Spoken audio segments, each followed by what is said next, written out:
To start off this week's class, which is all about planning and equipping a restaurant kitchen, we're just going to start off looking at the basics of planning and equipping a restaurant kitchen.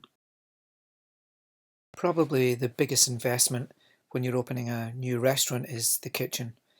A commercial kitchen, it needs to be filled with industrial grade equipment that will withstand all the pressures and all the knocks of a busy restaurant schedule. And the design and the layout of the restaurant kitchen should allow the food to flow seamlessly in and out over the line, the prep area. It's all got to be nice and smooth and organized. Sometimes a new restaurant has got a brilliant location, but a really small kitchen space. So sometimes you just have to adapt and try and plan accordingly to what you're going to serve in your restaurant. Obviously, some of this would center around your menu and what is actually on your menu.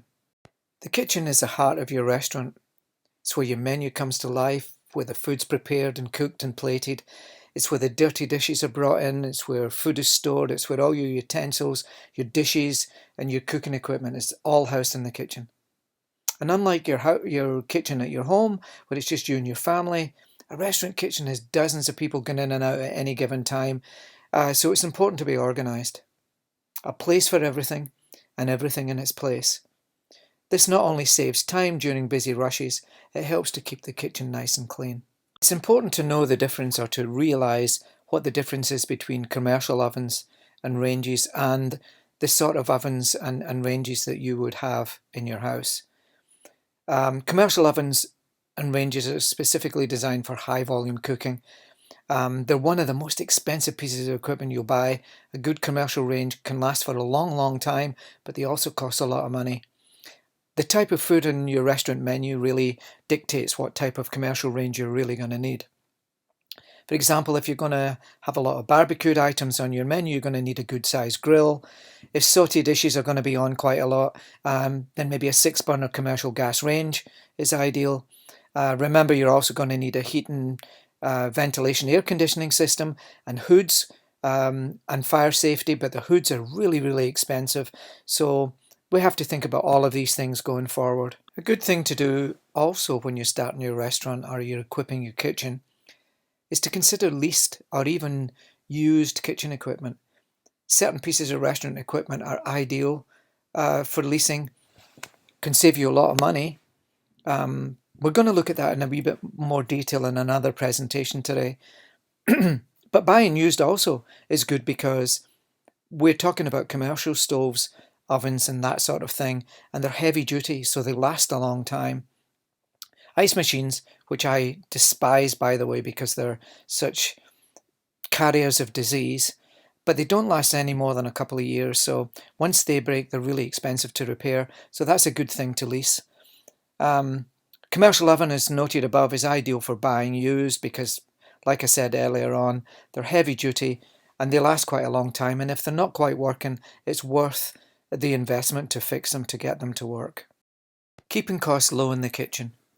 We touched on this when we were talking about inventory last week, but if you have a well-planned restaurant kitchen, it doesn't just keep the food going in and out of the dining room and flowing nicely. It can save you money and time and waste. If your staff know where everything is located, understand first in, first out, this will help reduce food waste and spoilage, saving you money. It will also make prep and cooking times in the kitchen more efficient.